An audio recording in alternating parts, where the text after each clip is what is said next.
السلام عليكم. إن شاء الله الحين راح أشرح لكم خطوات رسم الغزال بالألوان الأكريليك، وهذه أسهل خطوات في التلوين بشكل واضح. الخطوة الأولى طبعا أقوم بتلوين الخلفية. أختار اللون المناسب للخلفية. الألوان اللي اخترتها لتلوين الخلفية هو اللون البني مع اللون الأصفر عشان يعطيني تأثيرات لونية جميلة جدا، وبالإضافة اللون الأبيض للتفتيح. لاحظوا معي كيف طريقة الدمج. أثناء تلوين أيضا الخلفية أستخدم فرشاة كبيرة الحجم. ليش؟ وإيش فائدتها؟ فائدتها أنه يعطيني تلوين صافي ويخليني أخلص التلوين بشكل أسرع. أيضا الألوان الأكريليك كيف نتعامل معها في التلوين؟ الألوان الأكريليك لما تشوفها بتنشف الألوان على طول، بل الفرشاة بالماء وابدأ في التلوين.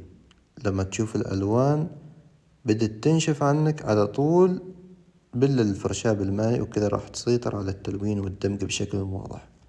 أما في هذه الخطوة أقوم بتلوين الغزال. لاحظوا معي خطوة خطوة في التلوين.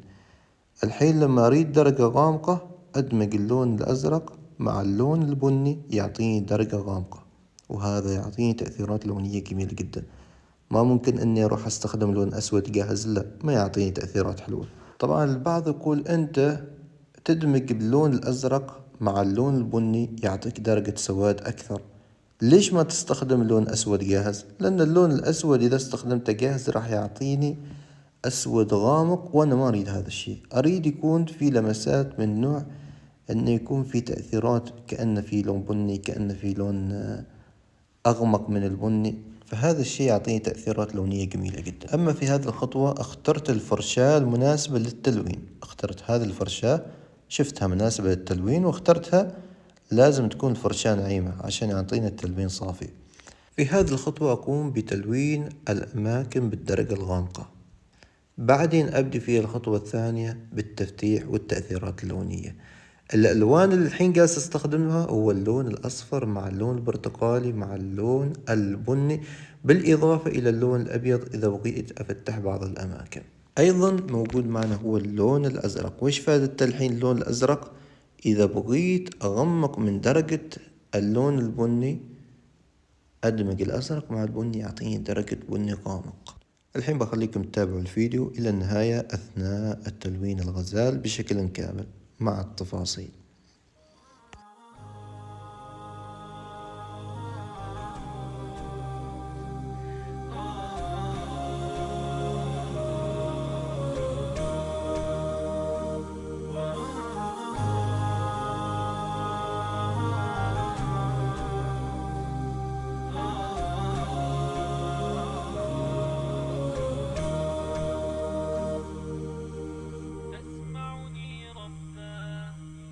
تسمعني رباه، تدري خلجاتي ومناجاتي، تعلم يا الله لا ما في دنياهم حاجاتي. تركت العبيد ما أنت تريد أريد، لو ترضى عني جود مني ما لذاك مزيد. تسمعني رباه، تدري خلجاتي ومناجاتي، تعلم يا الله لا ما في دنياهم حاجاتي. تركت العبيد ما أنت تريد أريد، لو ترضى عني جود مني ما لذاك مزيد.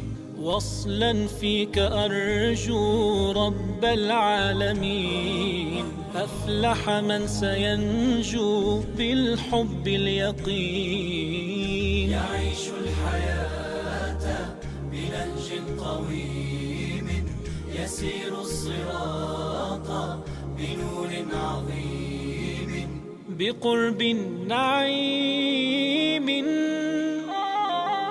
تسمعني رباه، تدري خلجاتي ومناجاتي، تعلم يا الله لا ما في دنياهم حاجاتي. تركت العبيد ما أنت تريد أريد، لو ترضى عني جود مني ما لذاك مزيد.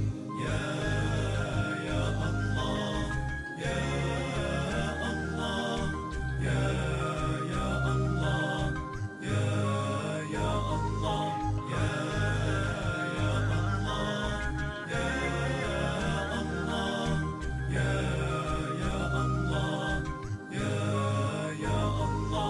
يا ربا تسمى بالكافي الودود، حاشا يا حبيبي ذبحي بالصدود.